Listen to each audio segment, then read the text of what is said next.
Hey. Time for another out-of-this-world story from our space. Sometimes it's hard to move on.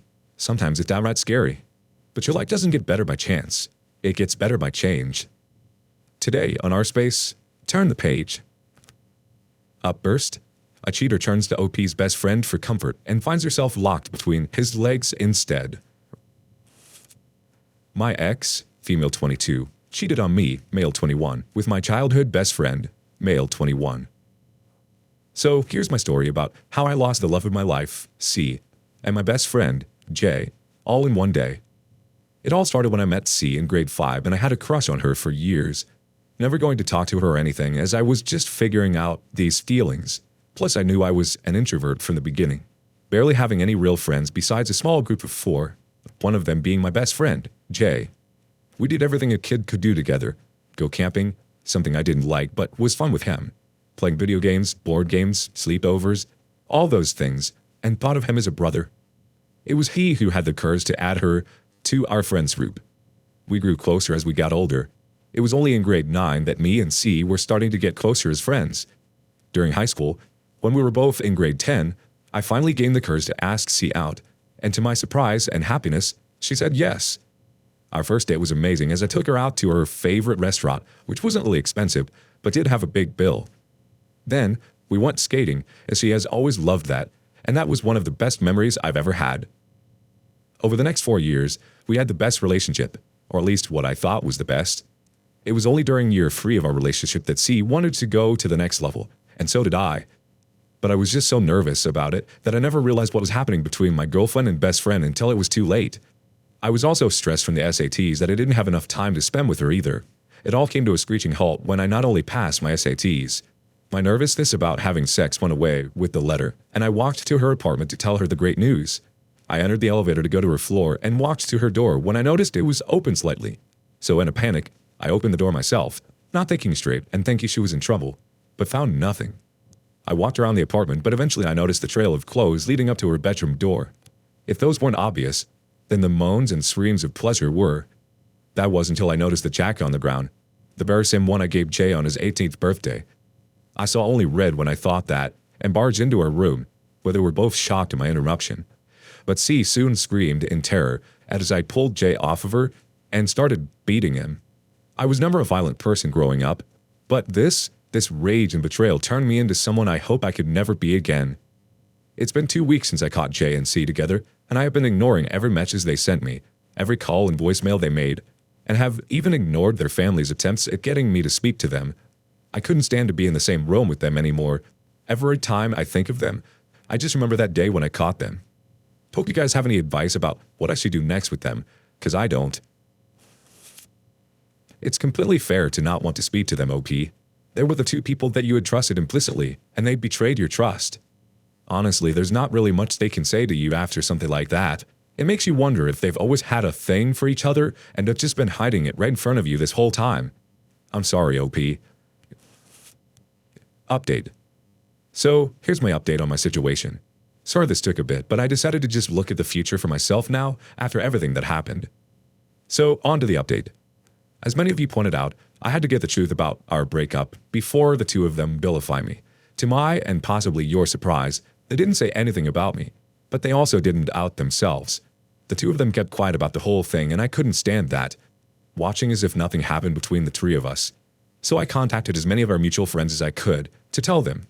Some believed me, others thought I was in the wrong, and a few were indifferent, but all looked at J and C differently after that day, as I had many details of what they did while those piece of craps effed. After I outed the 2 of them, I realized I needed to get away from the city. I lived here my whole life, but I had to get away. I just couldn't stand being close to C and J anymore. I was simply getting boxes of my stuff ready to move when I could, and I hear a knock at the door. And wouldn't you know, C was standing right outside. Her eyes just bloodshot, and looks like she hadn't slept in days. I barely opened for her anyway, so I just rudely asked, "What are you doing here?" Because I'm not about to be gracious towards her, and never will again. She asked to be let in, to talk for a minute, and I decided to do so, but not to take her back, to just hear the excuses I know she'll come up with. She started to cry, asking for forgiveness, and wanted to explain why she did what she did. I kept a straight face and didn't say a word while she was speaking. She told me how she felt neglected because of the lack of sex between us, which I guess is true. She went on to say that Jay comforted her, and she slowly began to fall for him as the days went on, and one thing led to another, and I had caught them soon after they became physical. After she was done, I told her that if she fell for Jay, all she had to tell me was that she wanted to break up, and I would have accepted them getting together afterwards, but they didn't do so. Instead, I saw my first love in bed with my best friend. I told her I was moving away after this, that I couldn't stand being in the city anymore with C and Jay or their family. But I didn't tell her where because I don't want her to follow me. I saw the tears flowing even faster as she heard that. Guess she thought that we could reconcile after what happened. Well, sorry, C, but I got other plans than to take you back. After that, I just held on to her hand. She gained a hopeful look in her eyes, and I led her to the door before pushing her out. She turned towards me, pure sadness in her eyes. I'll never love you again. Go back to Jay. I'm sure he'll be happy to accept you fully after all. He already did so. I slammed the door in her face after that, and heard her crying outside but didn't care, and just continued to relax and pack my stuff. As for Jay, well, never bothered with him again. Didn't speak to him. Didn't respond to any of his messages. Nothing. I'm done with them, and nothing will change that. So, that's my update. Nothing too big, but hey, don't really care right now to make this my whole life story. So goodbye, and have a nice day. Let's get a reaction from the community. My buddy's wayward wife caught up with him as he was about to board a flight. He told her that he, as well, could not be in the same city as either of them. He feared for what he would do. She asked where he was going. He rattled off her 5 favorite places, and her jaw dropped. He said he purposely asked for some place she would die to move to, and then tell her that she was not welcome there. She threatened to follow, and he said he had already gotten a restraining order due to her harassment. Her affair broke up nearly immediately. She resented affair partner for ruining her life. She found out that betrayed husband was living in her favorite place on this planet. He was on the beach every day and swam in the ocean every day. No snow, no heating bills. She saw that he had taken up with a real California girl. She gained 50 pounds from frustration and resentment. Sometimes we have to start over. It's hard when you live in a place where you have a memory of your ex everywhere you turn. Shame on her for going to your friend about your private life. Something like that should have stayed between the two of you. That's intimate information.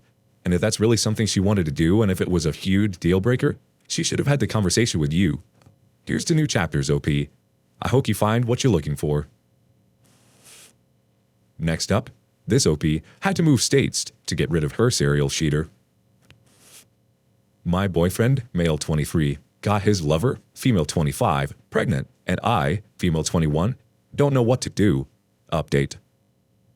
I've never posted before, so I'll update this way. Context. I discovered that my boyfriend, with whom I have been in a relationship for almost 6 years, was having an affair with whom I will call Anna. I gave him many chances after he told me he would change, but he kept cheating on me. On January 31st, she confessed to me that her actions had consequences, and Anna is now 4 months pregnant. He told me that he would like me to stay, that he was already doing better, but that he would respect my decision if I wanted to leave. I asked for advice on whether I should stay and give him another chance or just leave. My original post was removed by the moderators, but you can find it on my profile. All the comments were about me leaving, so that's what I'll do. A week ago, I spoke with my boss and presented my resignation weeks. I'm putting my things in order and starting to get rid of some of my belongings. I'm planning to leave without telling him. Would I be the bad guy if I leave like that? Reddit, I need advice. Should I let him know that I'm leaving, or just go? If he's able to cheat on you without telling you, you should be able to leave without telling him. You don't owe him anything. Update. English is not my native language, so I apologize for confusing words. I thank everyone for their advice and good wishes. You can find my other updates on my profile. So, after my now ex confessed to me that Anna was pregnant by him, I knew that this was the limit, but I still wasn't sure to leave the relationship. I knew what I should do, but I guess I wasn't thinking correctly. I came to you and finally got up the courage to leave. After I handed in my resignation, my boss asked me if I could stay a bit longer since there was not enough staff in my area. I agreed and helped to train the new guys. I miss my colleagues. I started giving away and donating most of my things. I also sent some of my belongings by parcel. The idea was not to tell him that I was leaving, but one day he was making plans and I said, "You know what? I'm going to go." His reaction was to turn his back on me and stop talking to me for several minutes, and then he turned bright-eyed and apologized for his actions. He asked me when I would leave, and I replied, "This is my last week of work." He was very kind to me, cooking me dinners and taking me on a weekend trip, and he saw me pack and didn't say anything. My flight left at night, and before going to the airport, I went to say goodbye to his family. When his mother asked me why I was leaving, I just told her that things with her son weren't working anymore, and that I wanted to be close to my family. She asked me, "It's because of another woman, right?" And I answered, "Yes." She apologized to me for her son's nonsense. She offered me lodging at her house in case I didn't want to take that flight. Then his father offered to take me to the airport.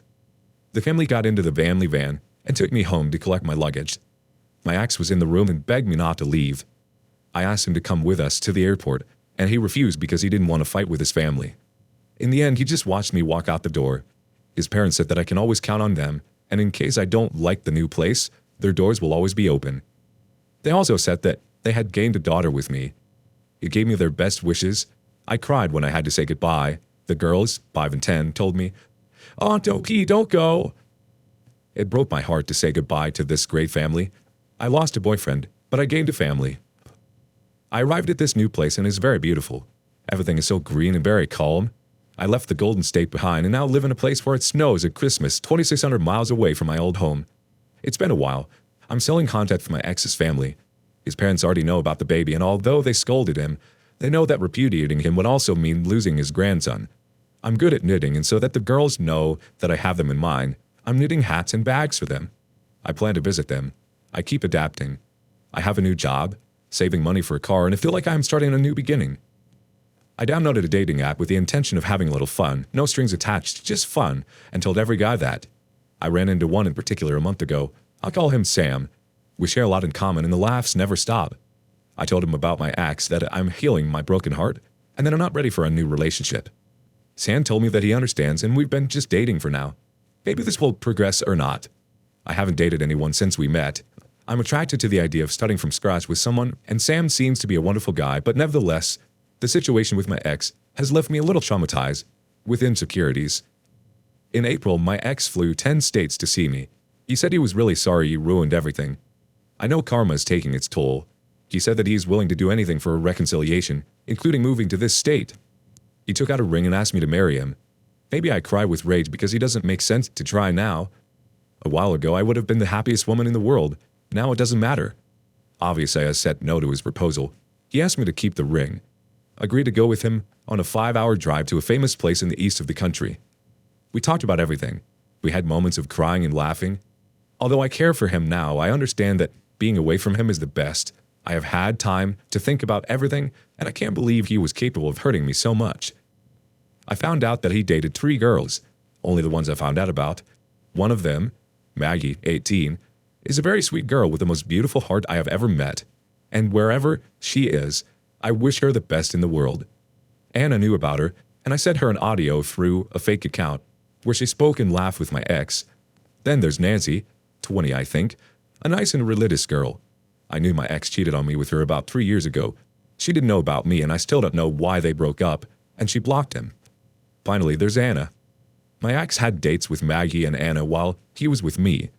I would never feel comfortable in a relationship with him again. I don't plan on going back anymore. He says he's hurting a lot because of me and calls me drunk at dawn to apologize, and never thought that I would be the one to leave the relationship.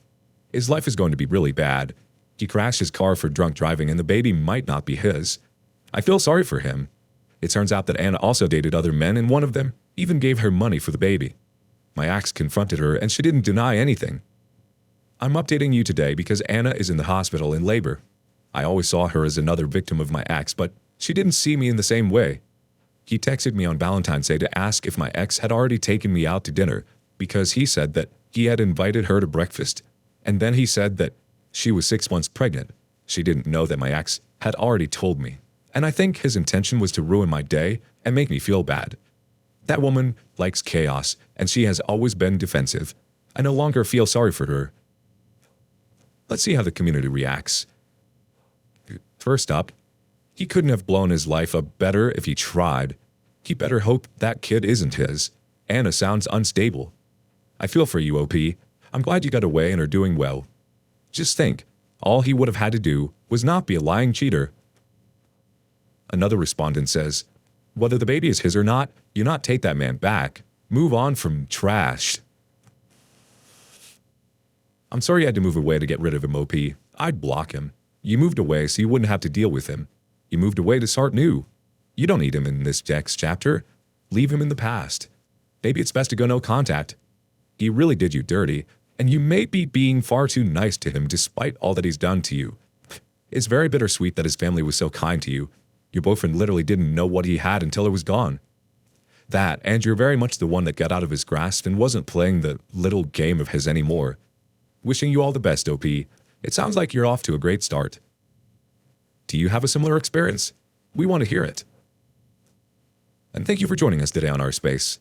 Be sure to like and subscribe and hit the notification bell so you don't miss out on our next video. See you soon.